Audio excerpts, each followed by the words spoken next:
We are going to work with presser feet today, and we're also going to learn some techniques that you can use your presser feet with to create fabric texturizing. Okay, kind of like my jacket. There's twisted tucks. There is crinkled or scrunched fabric.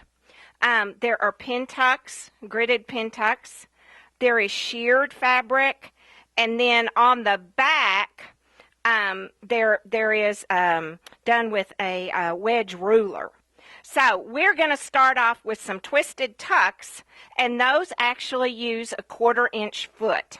And the foot that I like is the 1/4-inch foot with guide. And when I go to the machine, you'll be able to probably see it very well, but it's going to have the guide on it. Okay, so that will help me ensure that I stitch a 1/4-inch from the fold in the fabric. Also, if you have a new Destiny or a machine, with the laser beam, you can use that to stitch straight and get your 1/4-inch. But the first thing you would do, of course, is take your, I think y'all can see me, ruler and fabric. Take your Frixion marker, mark your fabric, and then the next thing you would want to do is use a wonderful Aliso iron and press in your creases for your tucks, correct? And when you do that, your lines disappear. Okay, so the next thing I'm going to do is go to the sewing machine, and we'll put on the 1/4-inch foot that Jenny left over here. Okay, and we will want to be on straight stitch middle. Okay, and we'll just put this foot on. How many of you have a baby lock sewing machine or a sewing machine? Well, just be hateful. Who does? Everybody? Okay. It's important, from yesterday to use the right quality spool cap, good quality thread, and so forth. So all I'm going to do is lower this foot, and I am going to guide it against the guide. Y'all, I may have put my glasses on. Imagine that. I think I have my edge joining foot on. That's all right. We'll manage. We'll just do it like this. Am I not plugged in? No. Okay. Now we're plugged in. Okay. All right. So y'all know you have a wonderful speed control if you don't want to be a jackrabbit. But we're going to be a jackrabbit. Okay. And we would just cut. Okay? The other thing you could do is have your J foot on the machine. Y'all know your J foot is your, universal foot. And we could simply, also, you have 1/4-inch marks on your throat plate, which is wonderful. So we could also run the fold of the fabric at the 1/4-inch mark on your throat plate. But why do that if we have a tool? Right? The precision is in the tool. If you have a foot or if something that can help you sew, then by all means, I would use that foot. Okay, so once you got all your tucks stitched, okay, then the next thing we would want to do is twist the tucks, okay? Now, to twist them, I'm just going to draw me a couple of lines on here. Okay, maybe 3. They always say odd numbers are better than evens, right? Oh, yeah. Can you see them now? Kind of. Oh, down here. Sorry. I don't think you can. Now you can kind of see them. Yeah, so they are perpendicular. So basically, the lines going this direction were about 1.5 inches apart, and then the lines going vertically you want them at least 1.5 inches apart. Okay? All right. So what you're going to do is simply sew and turn your automatic pivot feature on. And when you get to your first tuck, you want to stop and twist them. So the first ones I'm going to twist towards me.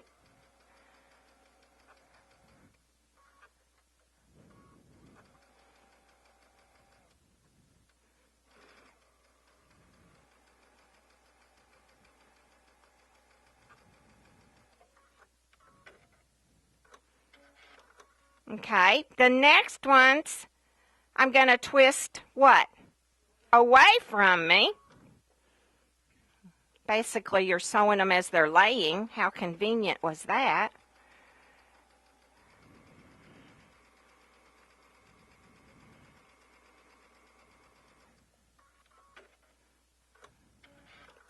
Okay, and then these I will twist back towards me again.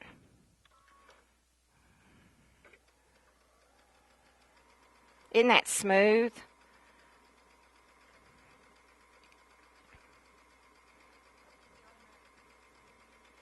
The pivot feature sinks my needle and raises my foot automatically so I can twist easier. Okay, so that would simply be how you could do twisted tucks, forming your tucks first with your 1/4 inch foot and then stitching your twist with your J foot. Okay, so that would be a fabric manipulation technique. How many of you have ever made your own fabric out of thread? I save all my thread. Do y'all save your threads?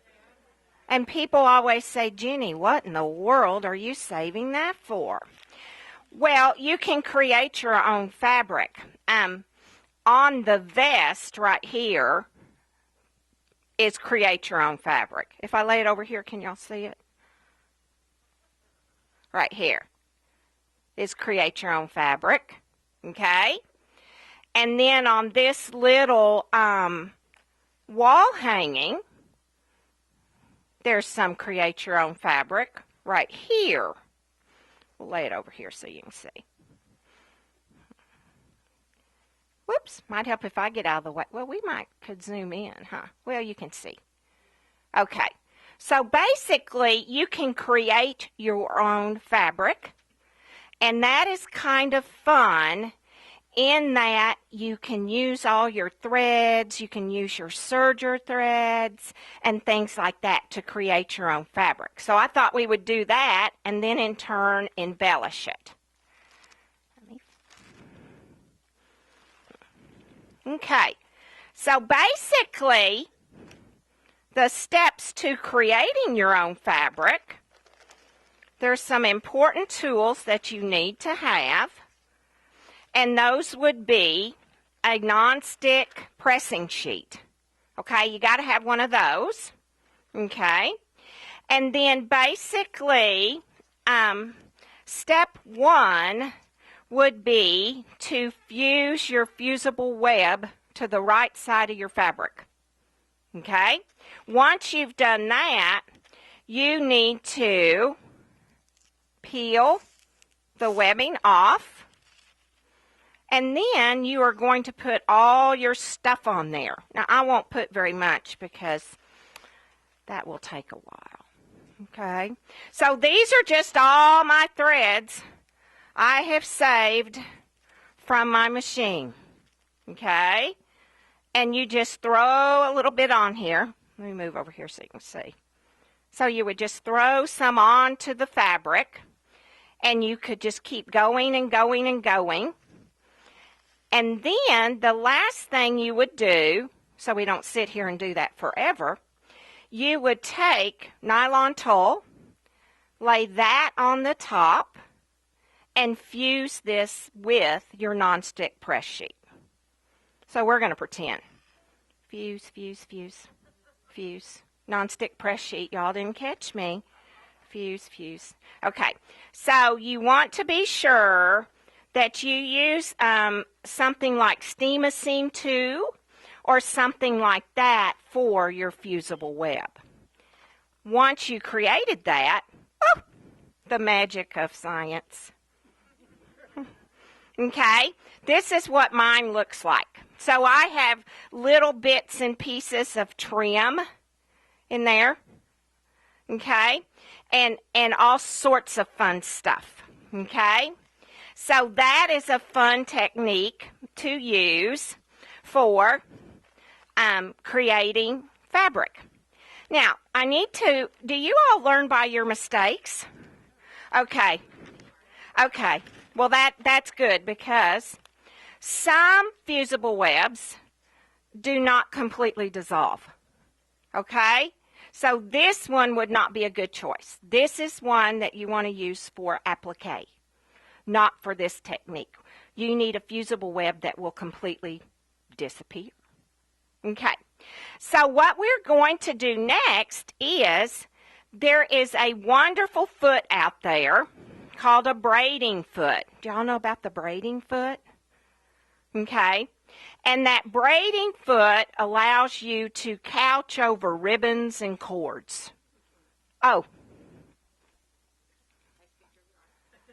okay. Sorry. Nice, ribbons and cords. Okay. So now what we're going to do is put a braiding foot onto the machine so we can do that. Y'all can look at this. Pass that around. Okay.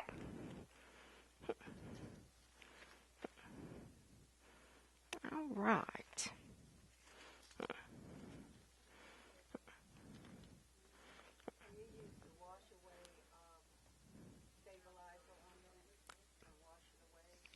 No, I don't wash it away. I guess you could if you were just making a scarf or something, and you were just putting it on there, and you wanted it to be see-through. Yes, I've done that with my embroidery machine, and you can actually do that with that.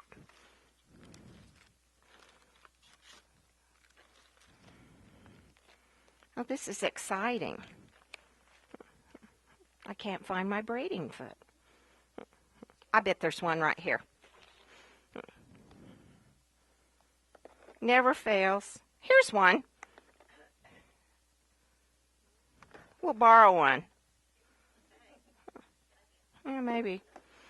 You know, you try to get so organized. Do y'all ever get so organized you're misorganized? Okay. I don't feel too bad then. Okay. Never? Okay.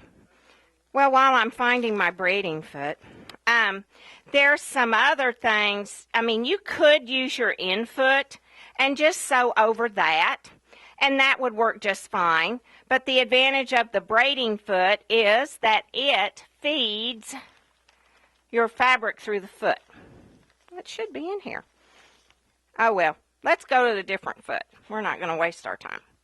Okay, we'll go ahead and go to a multiple cord foot instead. That way we won't waste any time. Okay, a multiple cord foot is a foot that you can feed cords through. And we'll undo these. Okay. And then you couch over the cords. Okay. Oh, thank you, ma'am. Appreciate it.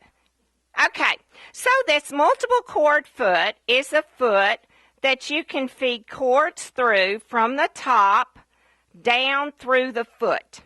Okay? And then when you want to use it, you could use like a feather stitch. We'll go in here and get like a feather stitch. And that stitch is going to stitch over these cords. Now, the advantage of that is you can create your own braids and trims by doing this. So that is a fun technique. Okay, so basically what we're going to do, y'all, I thought I'd be real smart and feed these through here. There we go. Perfect. Okay. So what I like to feed through these feet are things like your candlelight metallic threads, your pearl crown rayon threads. Lots of your serger threads are very good to go through these feet. Okay, so basically you're doing couching, and all couching is just stitching over the top of something so that it can be on top. So you're doing what's called surface embellishment. Okay, so basically I'm just going to get a feather stitch, and I'm going to go down here and lengthen it on the machine.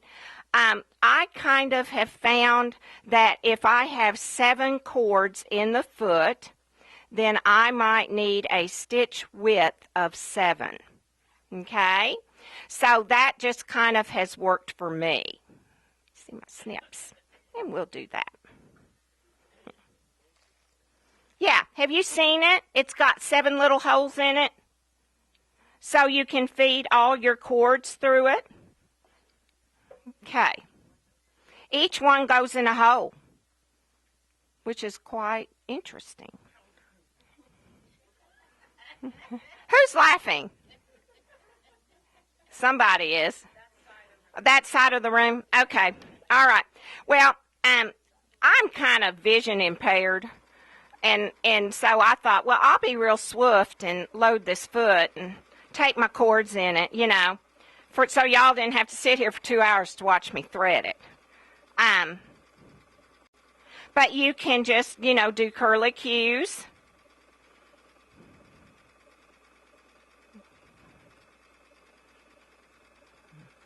So you can create your own braids and trims to match your product.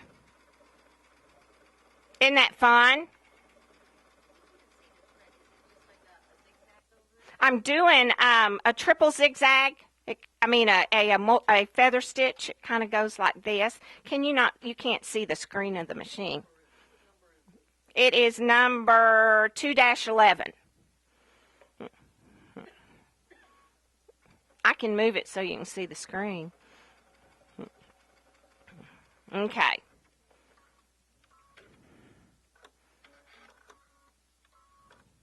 Okay. So on the little sample that's going around, I went ahead and just tied,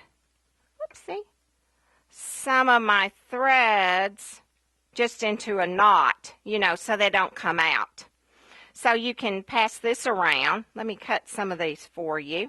And that is called the multiple cord foot. You can get a foot that has 7 little holes, a foot that has 5 holes, and a foot sometimes that will come with the machine that has 3. Okay? So you're able to do stitching on top. What do you think? Isn't that way cool? Okay, so you could create your own fabric with threads, fusible web, netting, things like that. No, they're the same. They're the same. The braiding foot that we're going to use, I'll put it on the bed of the machine so you can see it. It is for wider cords, okay? Let me see, I don't know if you can see this one. This one, has little bitty holes in it. Can't see it through my arm. Okay, the braiding foot has a large hole in it, right here. Okay, well that's not good. How about right there? There we go. Okay, for ribbons, rat tail cord, things like that. Okay, and it's also adjustable. There's a little knob on it so you can adjust the opening in the triangle on the foot. Okay? Yes.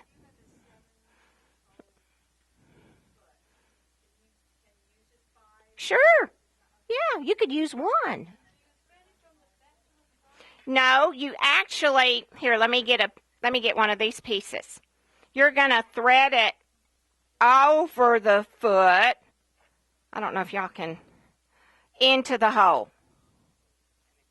and it comes out the back. Oh my gosh, y'all must be living right.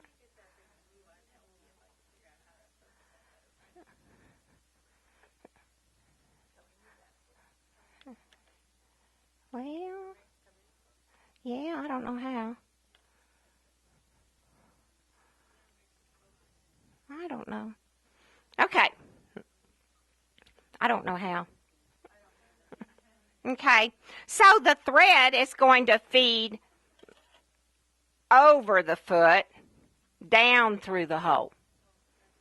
Okay? All right, you're very, very welcome. Thank you for your patience. Okay, now, the next thing I was going to show you is, y'all know I like to manipulate fabric, and y'all have seen the heat and shrink. Okay? Well, it is a lot of fun to use, and on my jacket, this is a technique, but the heat and shrink, you stitch rows of stitching. No, the heat and shrink is different. Okay. Oh, what were you asking? Yes, ma'am, it is texture magic. Heat and shrink, texture magic, crinkle magic. I think they're all the same. Yes, yes. Just different manufacturers' names for that. Mainly. Okay. So we'll do the heat and shrink.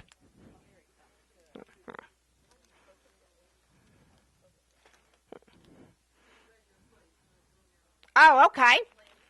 All right.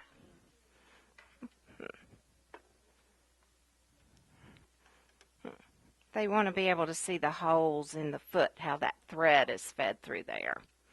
Oh, beautiful. Yay!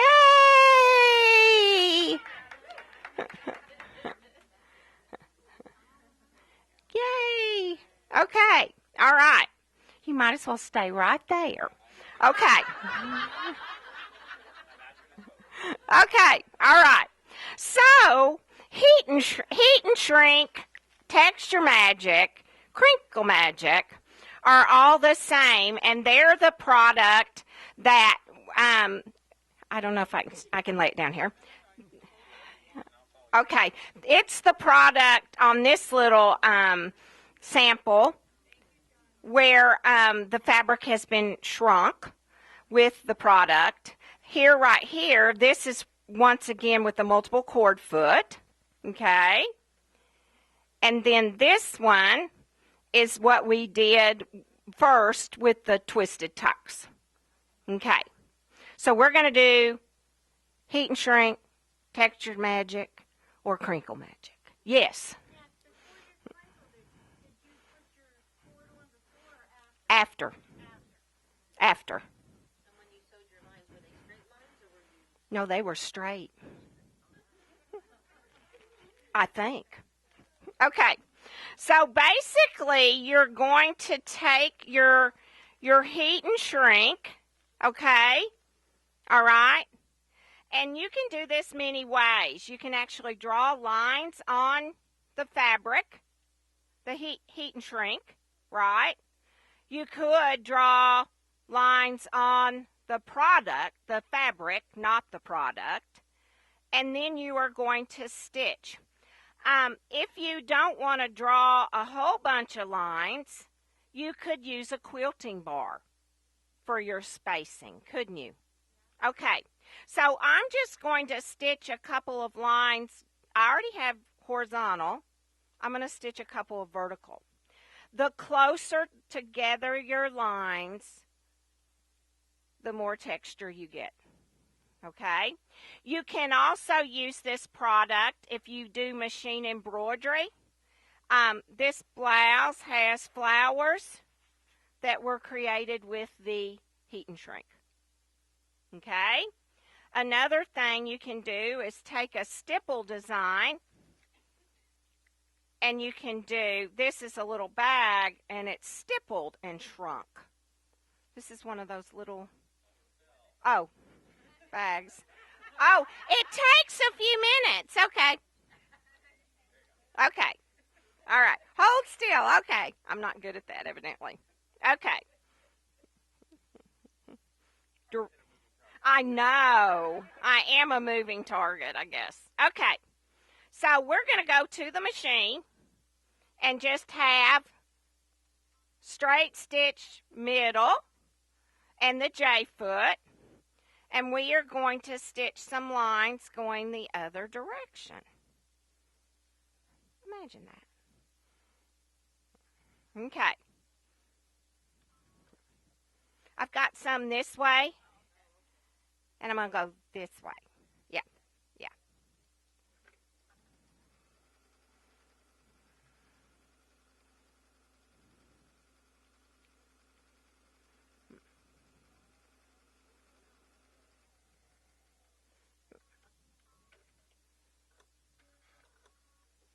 Okay.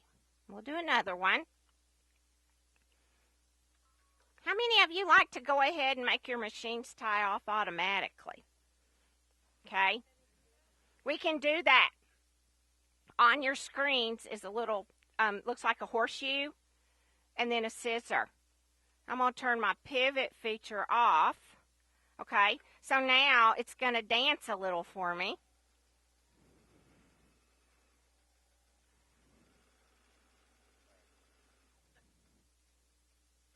Oh, beautiful. And when I get to the other end, I'm going to touch this button. Oh, the magic. Go, baby lock. Y'all have to help me. Woohoo! Okay, all right, okay. So we'll sew one more line.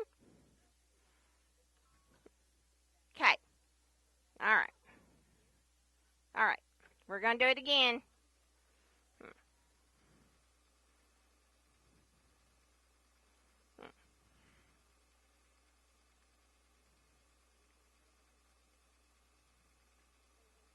I'm going to touch the reverse.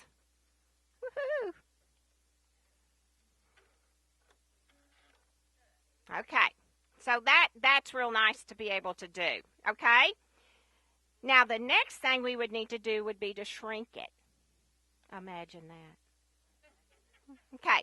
So you want to go to your iron. Okay? It doesn't matter. I have a sample that's pre-shrunk.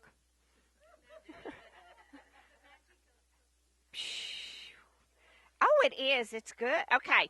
You don't want to touch the texture magic. You just want the steam.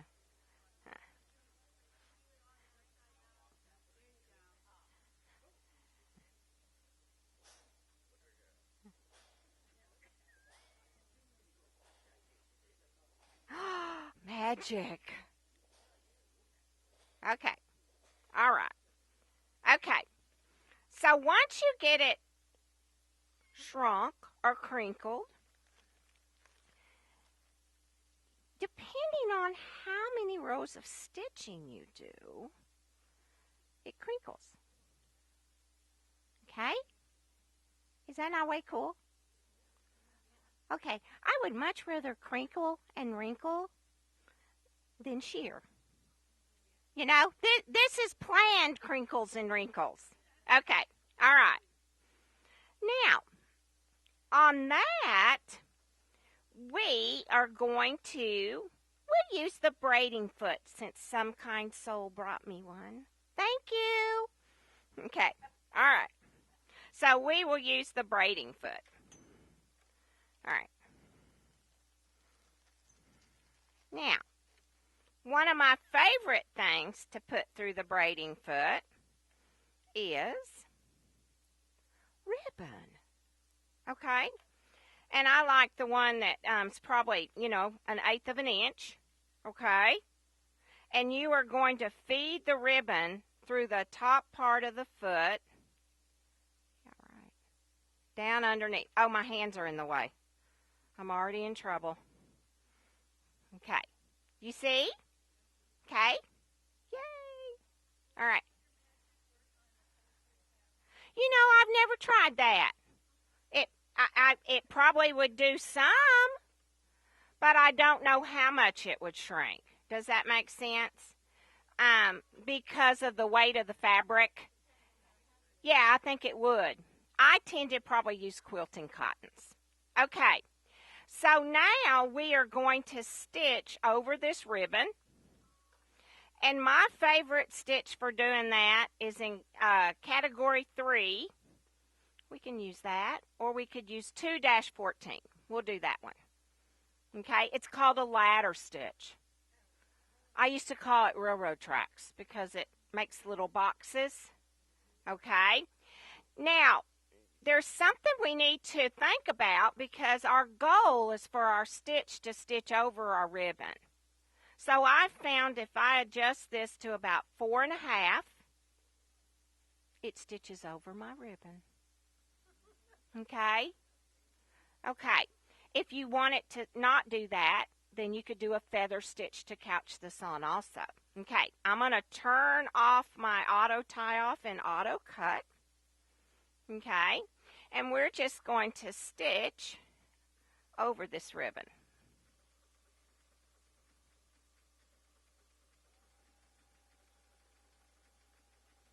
So once again, all I'm doing is couching.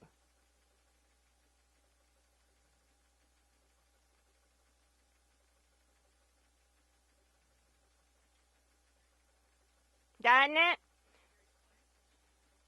Isn't it?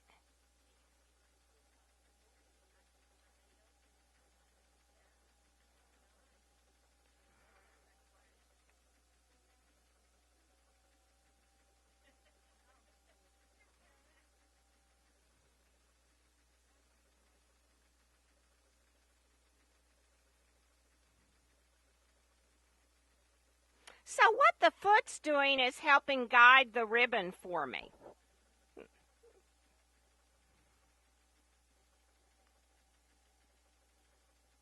could try another stitch. Let's try a feather stitch. That is 211, and it's already at 5.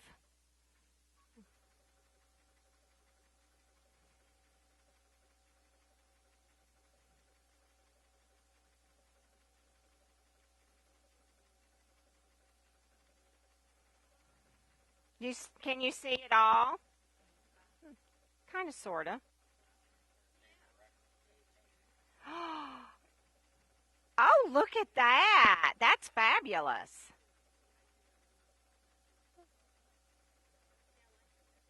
Don't you like the feather? I do too.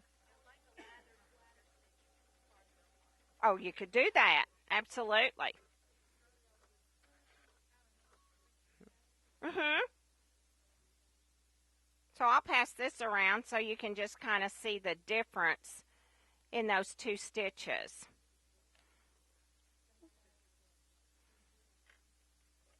Okay. Are you having fun yet? Okay, good. All right. Okay. All right. Some of the other things you could do on this same fabric would be to do some decorative stitching. You could use your in foot.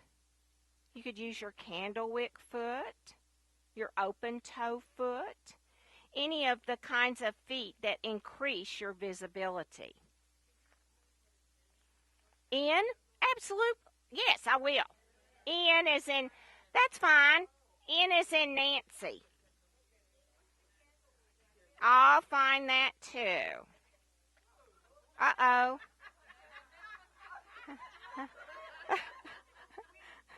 What happened over there?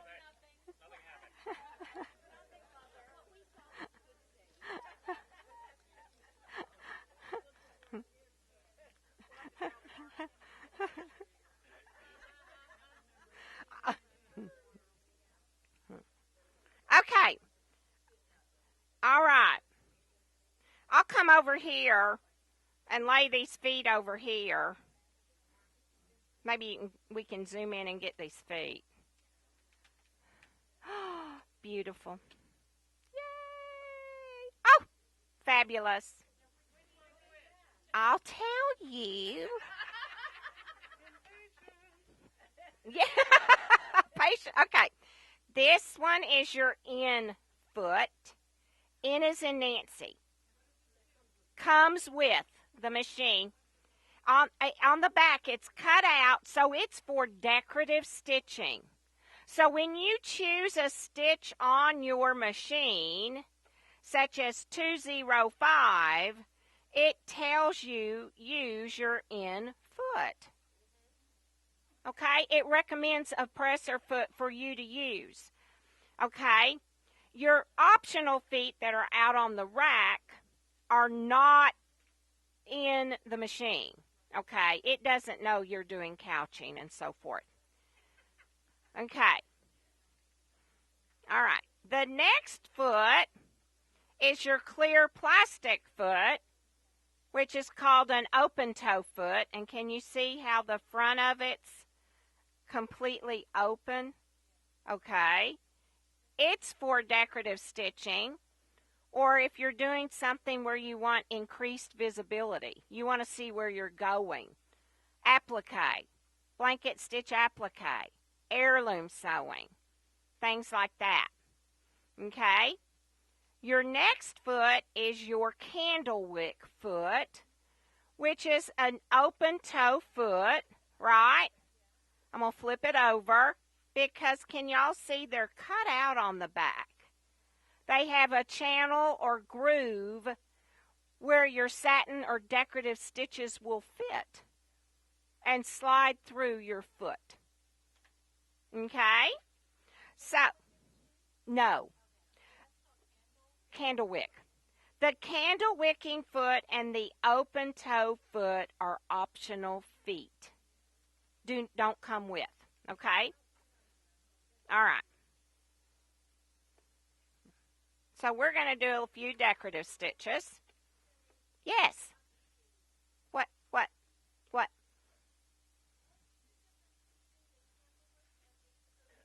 One's plastic, one's metal.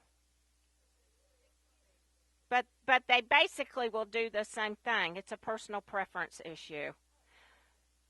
Yeah.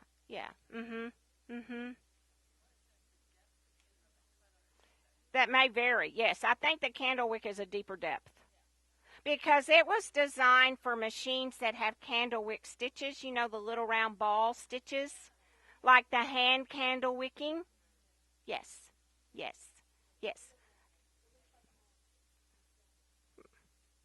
French knots is what I think of. Okay, so I've selected a stitch that's requiring a foot with the groove on the back, which is, it's saying in, but the candlewicking foot or open toe foot work because all three have the groove underneath.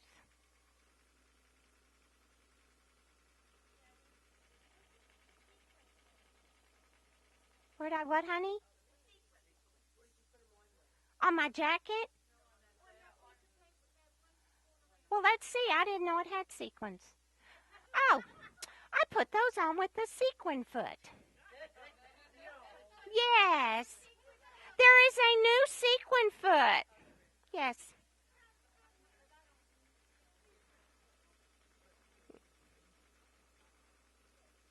You threw me for a loop. Okay.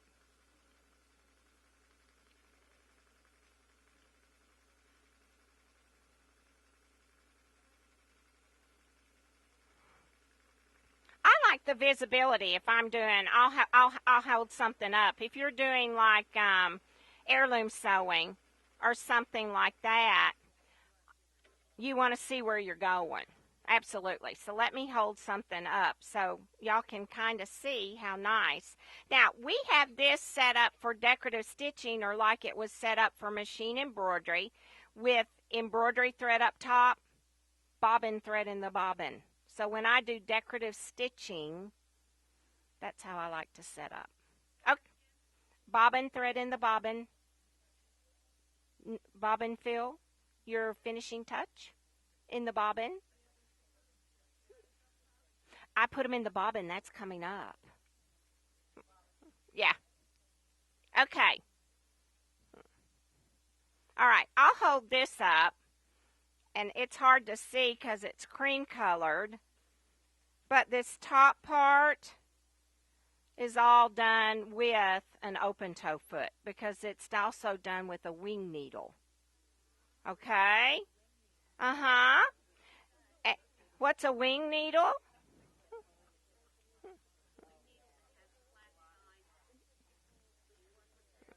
A wing needle is a needle that has a big flange on it. Let me see if I lay it on the machine if he can. Right here. That's all right. Is it better on the white, ladies? Okay. Okay. Do you see it? It's flanged and wide. So that this part that's flanged and wide. Did I do that? Probably. Well, what are you doing? um, we'll create. We'll create. We'll create a hole in your fabric. Okay, that's the purpose of that needle.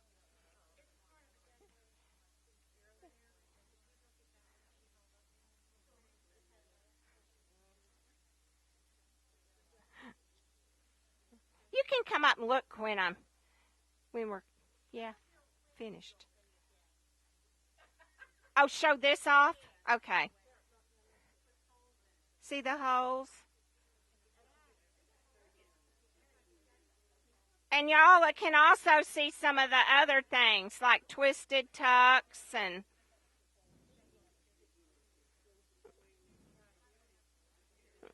okay. Yes, yes, yes. Okay. All right. Okay. All right. Y'all are happy now. Okay. All right. Okay. Well, I think we should move on. Are y'all ready? Okay. All right. No? Yes? I've got one. I'll show you that one. Sure. Sure. Okay. Okay. I'm going to show you something that's real fun. There is a product out front called knife pleat tape. Okay? And this knife pleat tape, how many can make burp claws? Burp claws? Okay. Okay. This little burp cloth has a trim on it with the knife pleat tape. That's this folded pleat, P-L-E-A-T, pleat. Okay. All right. Huh? That's okay. Okay. So it's called knife pleat tape. Okay? All right. It's located on the wall. It is made by Pam DeMore. Okay? She recommends you use bias fabric. For my burp cloth, I just went cross grain. 45 goes down to about 18 inches. I've experienced that. So be sure you have a large enough, if you're doing a ruffle, you need a lot of fabric. Okay?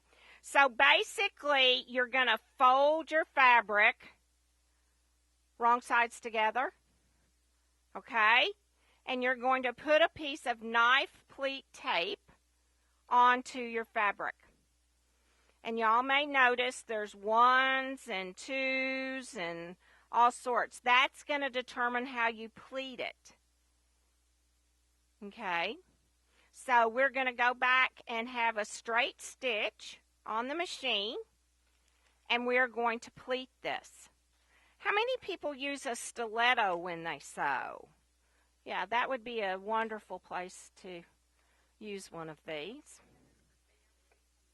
You can do box pleats. You can do knife pleats and things like that. Your strip could be wider. Mine's small. You could have a big old 3-4 inch strip to make your fabric wider. Yes. And you're going to take your tape, and it's helpful if you put it near your folded edge, not over here where I'm going to sew. I folded the fabric wrong sides together. The folded edge becomes the hem. Yes. Yes. Okay. So what we're going to do is take a number 1 and take it to a number 1. I know that probably makes a whole lot of sense, but okay, here's 1 right here. They probably can't see through my hands. And I'm going to fold it up to a 1. Okay? I'm going to come out here. Okay? This is another good place. I'm going to go back to straight stitch middle. And it's another good place to use your pivoting feature. Okay? I'm going to sew a little ways. Just a little ways. And stop. Now I'm going to take the 2-1 up to the 1. Well, that's going to be... No, I'm beside the tape. Okay, now I'm going to take the 1 to the 1. Sorry, my hands are getting in the way. Okay. Okay, now what do I need to do? 2-1. Oh, y'all are good. To the 1. Oh, wait a minute. 2-1 to 1. It alternates. It goes 2-1 to 1, 1-1 to 1. I didn't create it, but it's wonderful. 1 to 1, 2-1 to 1. Come up here and look. Yeah. No, but come here. Okay, now I just did a 1 to 1. Okay, now here's a 2-1. See it? So, okay, so it folds up. Okay. And I may have missed, yeah, there we go.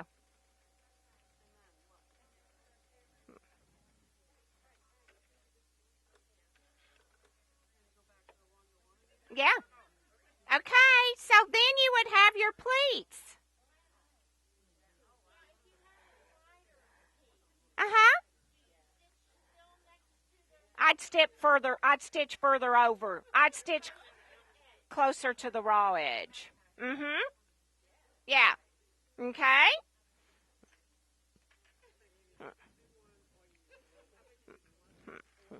Right. Right.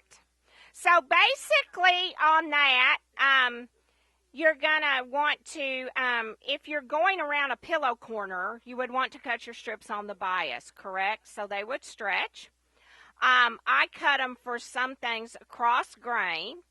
I did a strip approximately 3 by 45 inches because that would end up what? 1.5 inches. And you want to place the tape near the folded edge, and then you want to fold it as the tape tells you. You fold 2-1 to 1 or 1 to 1. So they alternate on the tape. I'll pass a piece of tape around so it makes sense. It is one or the other. Yes, ma'am. Yeah.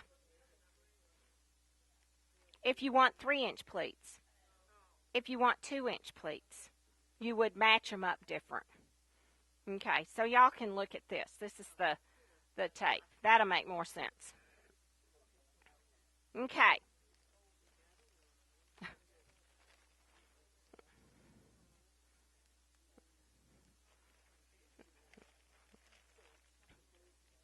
Okay.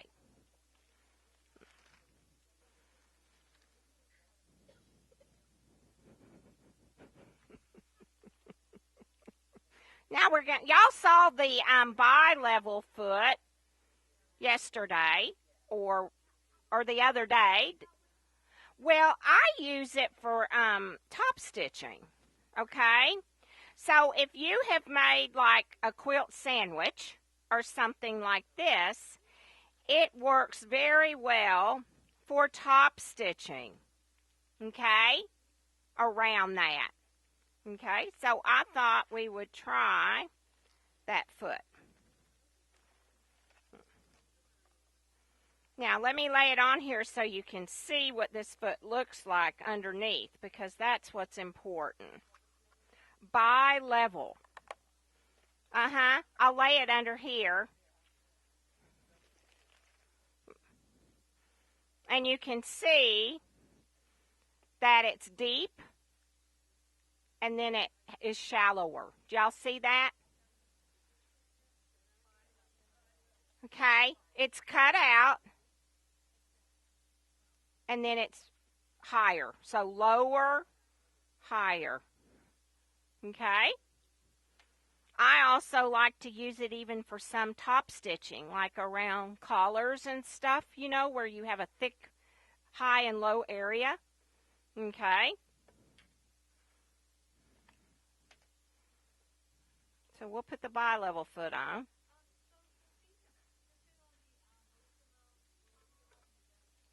Absolutely. Not that I know of. The digital dual feed, the new one. Yeah. Okay.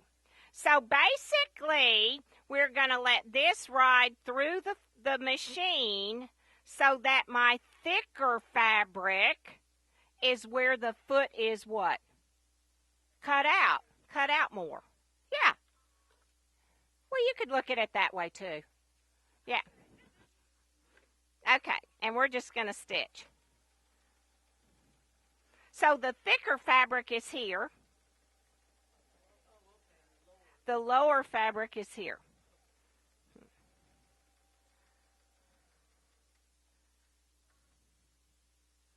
Okay.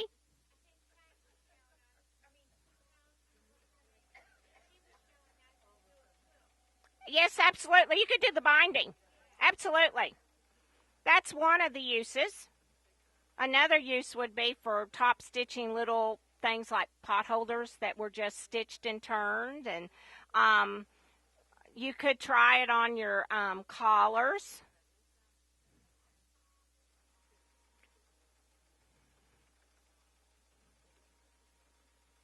So this is the thick, this is the thin. And that ridge of the foot makes it ride right.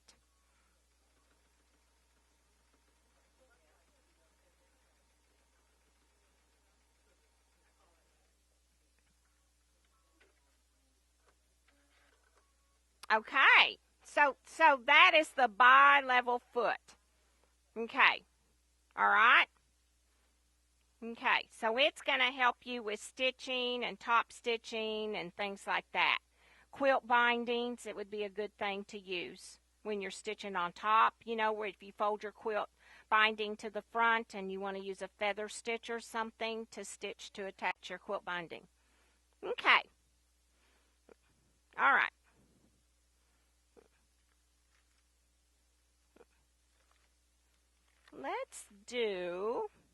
Let me put my foot back away.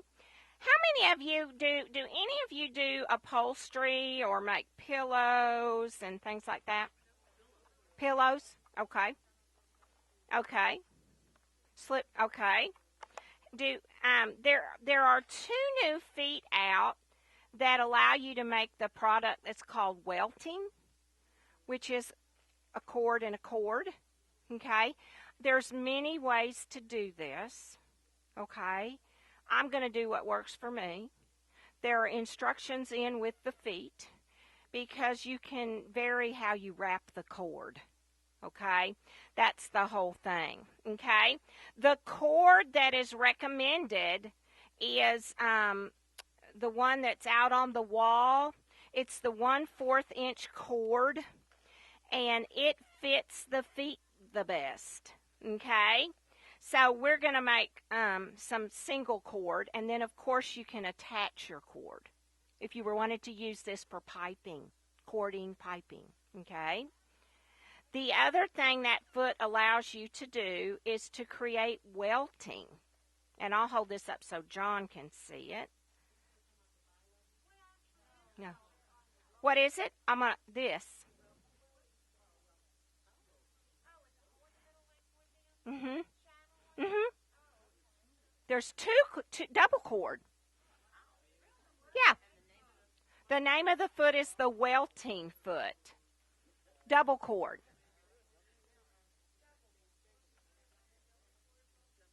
Yes. Double. Yeah. But you can also use it singly.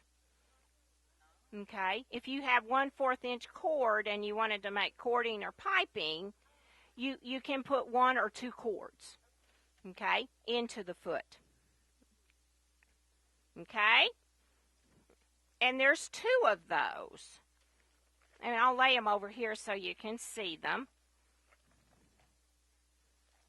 There is a double cording foot, which is 7, and there's one that is 6. I'll lay them over on the machine so you can kind of see. You want me to take them out? They better out of the package? Okay, that's the grooves in the foot. How deep your groove is. There's 2 sizes, and they will accommodate different sizes of cord. Okay? Yes. Yes. The big one. For the sample, it's the bigger foot. Okay? All right. Okay, are y'all ready? Maybe? Okay. Okay, I'm going to get the 7/8 millimeter double cording foot. Yes. Okay. And you can see underneath, it's got these big grooves. Probably easier to see that way. See them? So what fits in the grooves? The cord. Oh, the cord. I never took AV class, by the way. That's my problem. Okay. All right. So let's first let's do the welting because I have some piping made that I can show you. Okay? So to do the welting, if it was going to go around the corner of something, you would need to what? Cut it on the bias. Okay? So this has been cut on the bias, this fabric. Okay? I cut mine about 2.5 inches. This it varies according to how you sew it. You may need it wider. And then I pressed in about 1/3 of the fabric. Okay? All right. Along one edge. Okay? So we're going to go to the foot, and this first cord needs to ride in the first groove of this foot. Okay? The groove over here. Okay? All right. Now, it is not illegal. If you feel the need, you can move your needle over a little closer. This is, personal preference time. And we are going to stitch next to this cord. So if you were making piping, this fabric would be folded clear, raw edge to raw edge. Okay?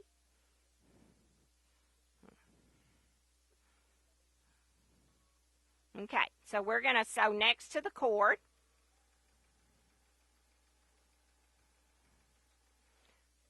This is where your stiletto would come in handy. I use my...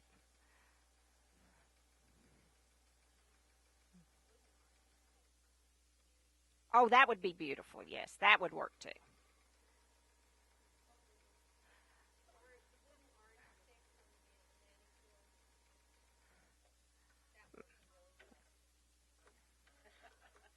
Okay, so this is where people vary about how they fold this. You're going to place the other cord right next to the first cord, and what do you think you need to do? Wrap it, okay? So then you're going to come back, and you're hoping that you're going to stitch about on the same line. That's why invisible thread might be a good thing, okay? Okay. And you could have your strip be a little bit wider than I have mine.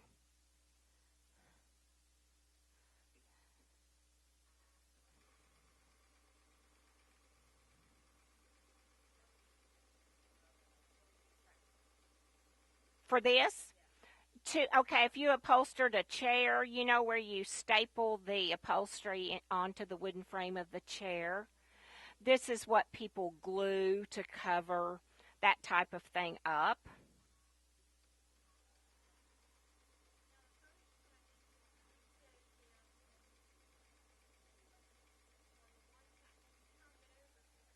Right, and now the cord is riding, each cord is riding in a groove of the foot.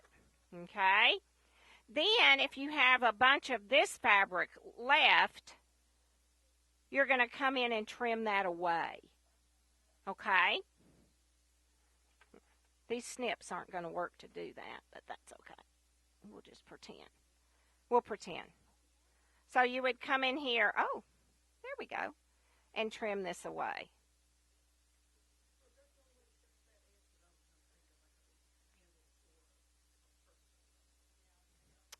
Why can't you put something on this? Why can't you, yeah, put your piece of ribbon on here or something? Yeah, you could, I'm sure you could probably, yeah, I bet you could. I think it could have a lot of other applications.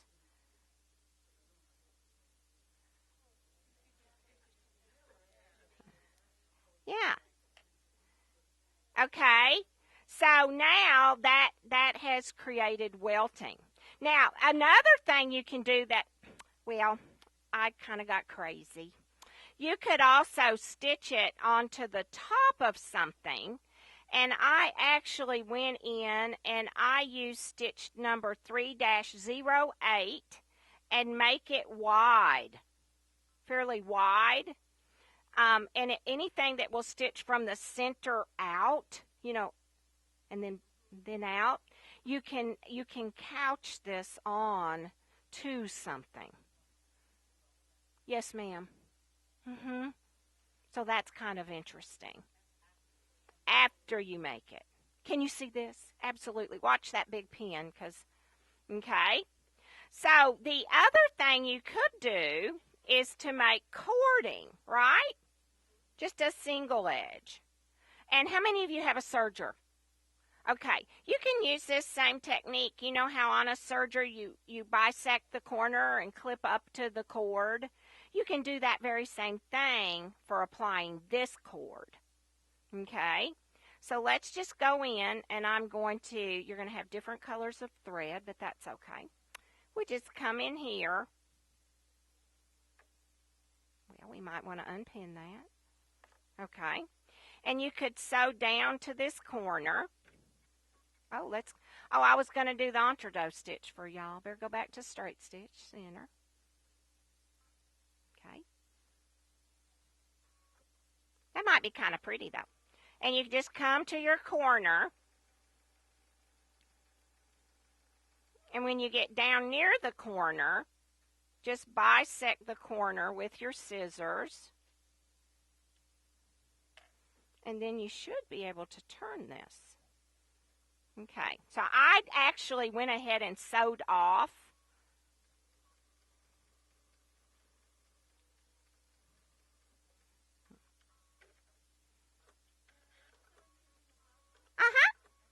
And then you turn it. Sometimes you have to kind of fuss with it a little bit. Do y'all ever have to fuss with stuff? Yeah, just once in a while. Okay, so I might have to fuss a little bit. Yes, I probably am. Okay.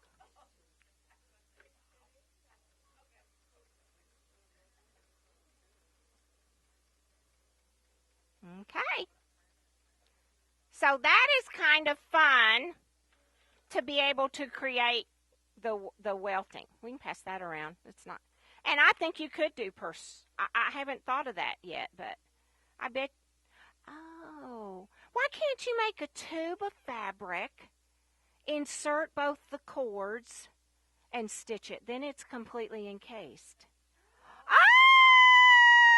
why couldn't you do that? That would work. That's what she's. Yes. Oh. That is an entredot stitch, and that is stitch number 3-08. It looks like diamonds. And it goes out and comes back and out and back and out and back. In other words, it's kind of center based, you know. Okay. All right. Are you having fun yet? Okay. All right. Well, get up, stand up. Y'all can do the baby lock chair. Oh, well, stand up. You can stand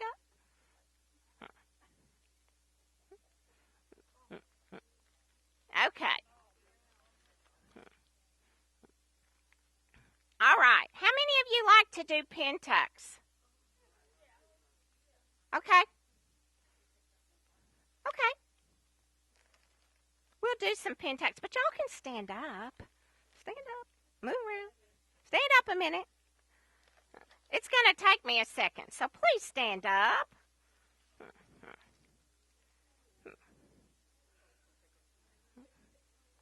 I'm going to have to find another spool cap.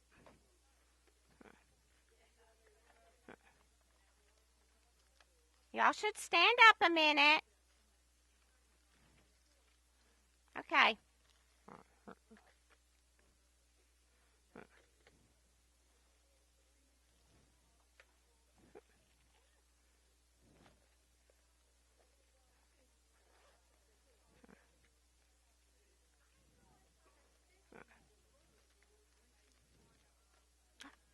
I tried to put the needles in with the foot. It's just like.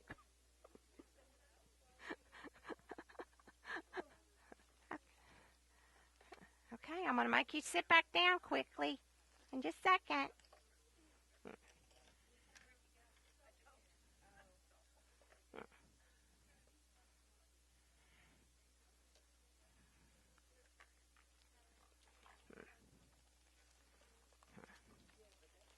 What do you need, sweetie?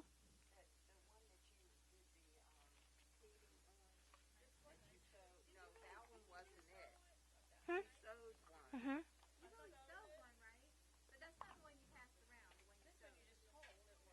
Mm-hmm. I sewed one. Here.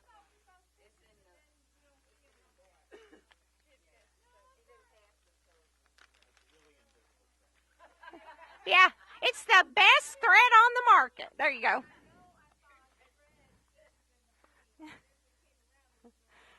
Oh, sorry. Yeah. That's it. Double corded welting. Yeah. Isn't that what it says? I think it's a double corded. Yeah. Yeah. Yeah. What do you have? What do you have? Yeah, that's it. Sure.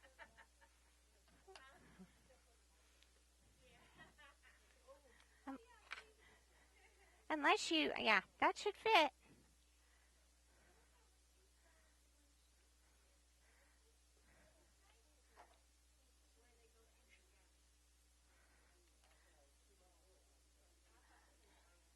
No, that's box pleats. Mm-hmm. Here, I have another piece. Yeah, that's knife pleat. Then there's box pleats. That's all right. You're forgiven.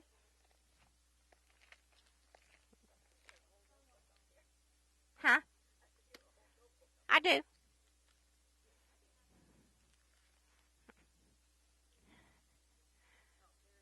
Here's some stitched on top, and then I put ribbon on top. So think about the bottom of a little kid's dress or something. You could put that on the bottom. Yeah.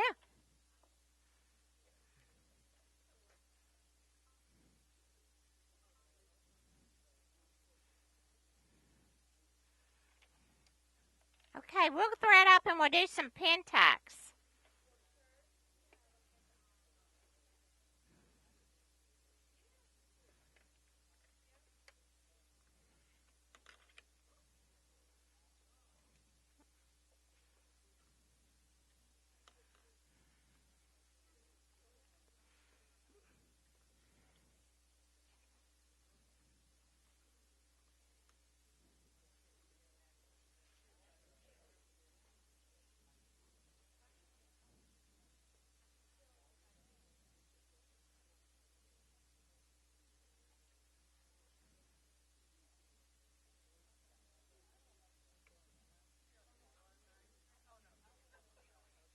You can't use your needle threader with a double needle. Or you shouldn't use your needle threader with a wing needle. Okay? Do you all know what size needle your needle threader will accommodate? Don't go real small.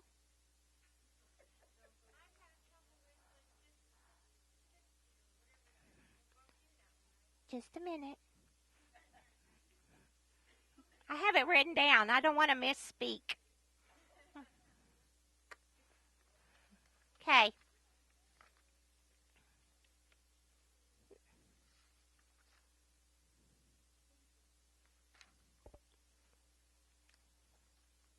Okay, your needle threader does not work with needles smaller than a 7511. It works with needles 7511 to 116. It does not work with twin needles, wing needles. I don't use it with monofilament thread.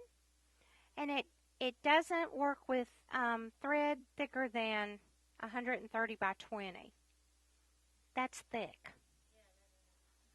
Okay?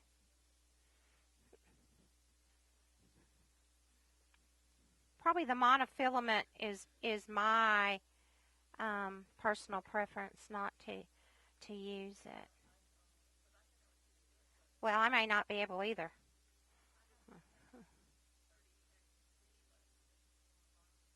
Well, I might have to do that. Might have to do that. My problem is my hands shake sometimes. I do. Oh, did I get it? Yeah, let me get my glasses. I get my glasses.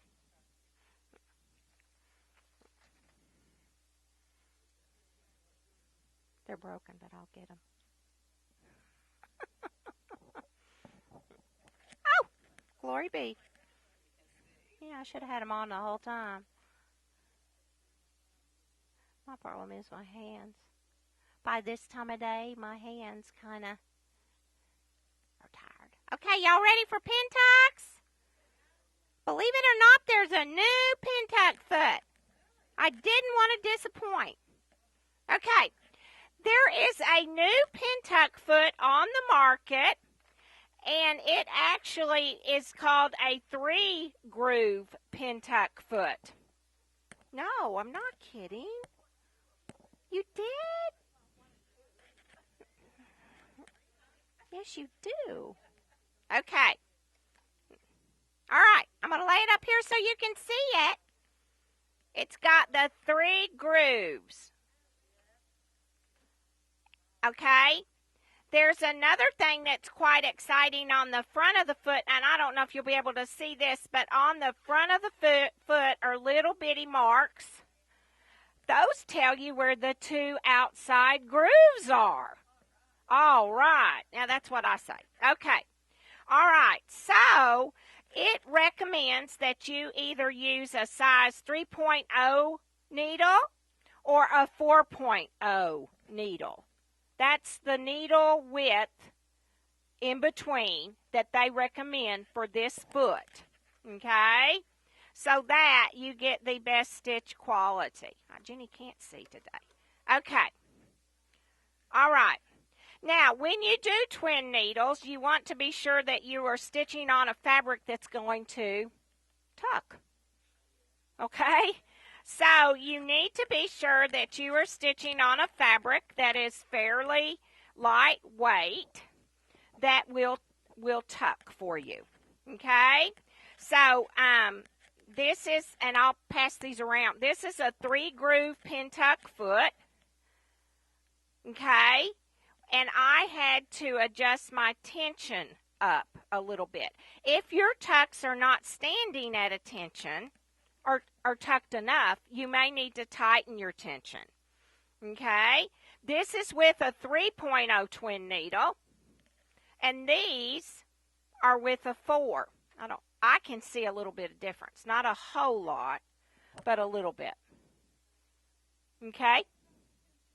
If your tucks are not standing up and tucking enough, you may have to increase your upper tension. Okay? Another thing you can do is take that foot and lay a cord in one of the grooves and do a satin stitch over a cord. Yes! For bigger cord. Big cord. Okay. Okay. So, if you were doing this for real, you would probably have to have some marks on your fabric, wouldn't you? Okay. And generally, odd numbers of tucks are better than even. So we'll just sew a little bit. And I'm on straight stitch middle. Okay. And I'm going to tell it twin needle mode. Not that it's too much of an issue with a straight stitch, but the big thing is it shows you on your screen that you have twin, you're stitching 2 rows. I'm a visual person, so that's important to me. Okay. All right. Thank you. And I would not sew real fast.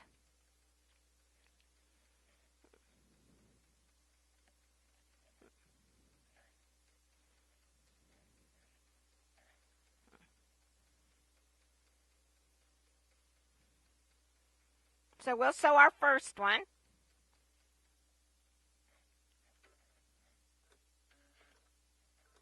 Okay. And then I'm going to look at the mark on that foot. Oh, see, right here. And guide the first tuck where that mark is.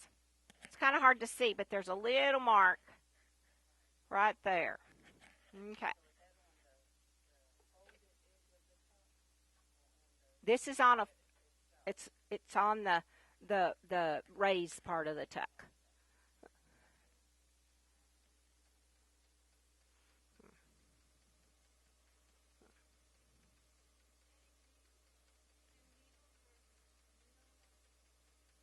Can I what now?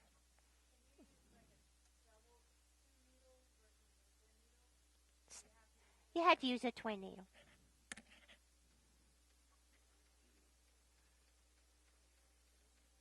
Yeah, you could do serger pin tucks. Okay. So this time I'm just going to let the other one ride where the other mark is. Okay?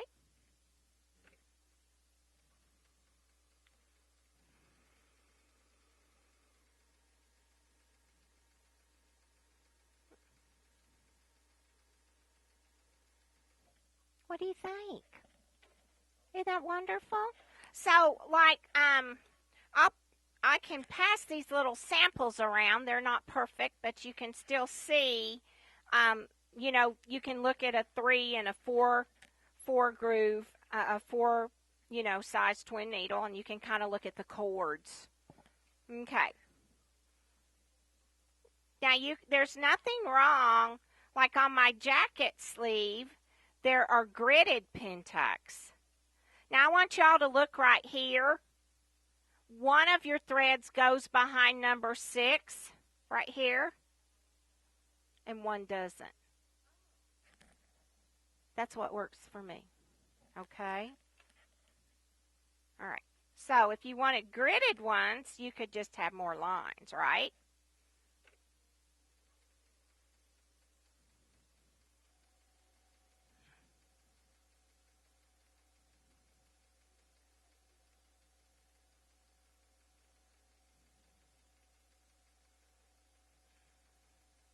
Is that not phenomenal?